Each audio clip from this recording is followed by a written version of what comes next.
നമ്മൾ രാമായണത്തിലേക്ക് വരുമ്പം രാമനും അപ്പോൾ ധർമ്മം മാത്രം പ്രവർത്തിച്ചിരുന്നതാണോ, അല്ലെങ്കിൽ രാമൻ ധർമ്മത്തിന് വേണ്ടിയിട്ടാണോ പ്രവർത്തിച്ചതെല്ലാം എന്നുള്ളൊരു ചോദ്യം ചോദിച്ചാൽ എന്തായിരിക്കും മറുപടി? തീർച്ചയായിട്ടും ഞാൻ കൃഷ്ണനേക്കാൾ ഉപരിയായിട്ട് ഇപ്പൊ നോക്കൂ, ആ ശ്ലോകം തന്നെ വരുന്നത് രാമോ വിഗ്രഹവാൻ ധർമ്മ എന്നാണ്. ധർമ്മത്തിനൊരു പ്രതിരൂപം ഉണ്ടെങ്കിൽ അത് രാമനാണെന്നാണ് പറയുക. രാമൻ എപ്പോഴും എപ്പോഴും എപ്പോഴും ധർമ്മത്തിന് വേണ്ടി മാത്രമേ നിലകൊണ്ടിട്ടുള്ളൂ. അപ്പൊ നമുക്ക് കൺഫ്യൂഷൻ വരുന്ന ചില എലമെന്റ് വരും. അതിൽ ഏറ്റവും വലുതാണ് സീതയുടെ ത്യാഗം, സീതാത്യാഗം അല്ലെ. അവിടെ എന്താണ് സംഭവിക്കുന്നത്? അത് ഒരു ഭരണാധികാരിയുടെ ധർമ്മമാണോ ഒരു ഭർത്താവിന്റെ ധർമ്മമാണോ ഏറ്റവും വലുത് എന്ന ചോദ്യത്തിന് മുമ്പിലാണ് ഭഗവാന് സീതയെ ഉപേക്ഷിക്കേണ്ടി വരുന്നത്. എന്ന് വെച്ചാൽ ഭഗവാൻ വേഷം മാറി സംസാരിക്കുന്ന സമയത്ത് ഒരു സ്ത്രീ വളരെ വൈകി വീട്ടിലേക്ക് വരികയും അവിടെ ഉണ്ടായിരുന്ന അലക്കുകാരൻ അദ്ദേഹത്തോട് ചോദിക്കുന്നു, നിനക്ക് തോന്നുമ്പോൾ കയറി വരാനൊന്നും പറ്റില്ല, നീ എവിടെയെങ്കിലും പോയി കയറി വന്നാൽ നിന്നെ സ്വീകരിക്കാൻ ഞാൻ വലിയ ശ്രീരാമനൊന്നും അല്ല എന്നാണ് അദ്ദേഹം പറയുക. ഈ വാക്കാണ് ഭഗവാന് കൊള്ളുന്നത്. കാരണം എൻ്റെ പേര് പറഞ്ഞിട്ട് നാട്ടുകാർ ഈ രീതിയിൽ വ്യാഖ്യാനിക്കുന്നുണ്ട്. ഈ തോട്ടിൽ നിന്നാണ് സീതയെ ഉപേക്ഷിക്കേണ്ട രീതിയിലേക്ക് ഭഗവാൻ വരുന്നത്. നോക്കൂ, ഒരു പൊളിറ്റിക്കൽ ലൈഫ് അല്ലെങ്കിൽ ഒരു പബ്ലിക് ലൈഫൊക്കെ ആഗ്രഹിക്കുന്ന ആൾക്കാർക്ക് അവരുടെ പേഴ്സണൽ ലൈഫിനേക്കാൾ കൂടുതൽ ഇമ്പോർട്ടൻസ് കൊടുക്കേണ്ടത് അവരുടെ പബ്ലിക് ലൈഫിലേക്കാണ് അല്ലേ. അപ്പോൾ ആ ഒരു സമയത്ത് ഒരു പബ്ലിക് ലൈഫിൽ നിൽക്കുന്ന അല്ലെങ്കിൽ പബ്ലിക് പ്ലാറ്റ്ഫോമിൽ നിൽക്കുന്ന പ്രത്യേകിച്ച് ഒരു റൂളർക്ക്, ഒരു ഭരണാധികാരിക്ക്, അദ്ദേഹത്തിന്റെ കുടുംബം മാത്രമല്ല അദ്ദേഹത്തിന്റെ കൺസേൺ, അദ്ദേഹത്തിന് വലിയൊരു കുടുംബം വേറെയുണ്ട്, അദ്ദേഹം ഭരിക്കുന്ന രാഷ്ട്രം, അതിന്റെ മൊത്തം ഉത്തരവാദിത്വം അദ്ദേഹത്തിനാണ്. അങ്ങനെ നോക്കുവാണെങ്കിൽ ഇപ്പൊ അഗ്നി പരീക്ഷ, അതില് സീതയ്ക്കൊന്നും സംഭവിക്കുന്നില്ല, എന്നിട്ട് കൂടിയും എന്തുകൊണ്ടാണ് സീതയെ രാമൻ ഉപേക്ഷിച്ചത്? അപ്പോൾ അതാണ് ഞാൻ പറഞ്ഞത്, ഒരിക്കലും ഒരു ഭരണാധികാരിയുടെ സ്വാർത്ഥ താല്പര്യങ്ങൾക്ക് വേണ്ടി അല്ലെങ്കിൽ പേഴ്സണൽ ആയിട്ടുള്ള ഇന്റൻഷൻസിന് വേണ്ടി സ്വകാര്യമായിട്ടുള്ള ദുഃഖങ്ങളിൽ അടിമപ്പെടരുത് ഒരു ഭരണാധികാരി.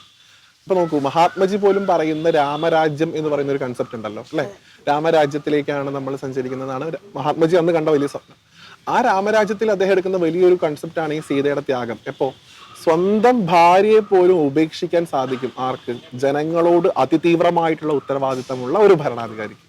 ഒരു ഭർത്താവിന്റെ ധർമ്മമാണോ ഭരണാധികാരിയുടെ ധർമ്മമാണോ വലുതെന്ന് ചോദിച്ചു കഴിഞ്ഞാൽ തീർച്ചയായിട്ടും ഭരണാധികാരിയുടെ ധർമ്മമാണ് വലുത്. കാരണം ഭരണാധികാരിയുടെ ധർമ്മത്തിന്റെ ഗുണഭോക്താക്കളുടെ എണ്ണമാണ് ഭർത്താവിന്റെ ധർമ്മത്തിന്റെ ഗുണഭോക്താക്കളുടെ എണ്ണത്തേക്കാൾ കൂടുതൽ.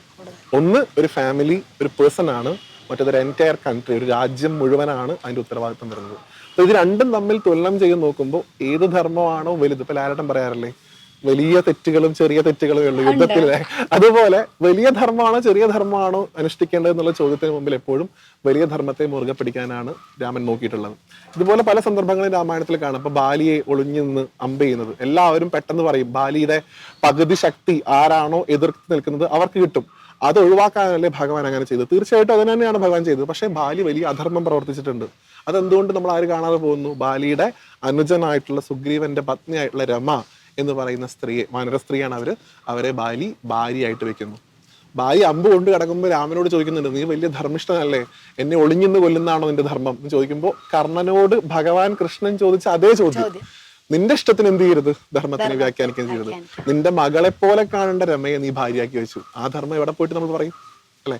അപ്പൊ നമുക്ക് എപ്പോഴും നമ്മൾ ഈശ്വരനോട് പോലും ഞാൻ പൊതുവിൽ പറയാറുണ്ട്, ഈശ്വരനെ ക്വസ്റ്റ്യൻ ചെയ്യാൻ നമുക്ക് സാധിക്കണം.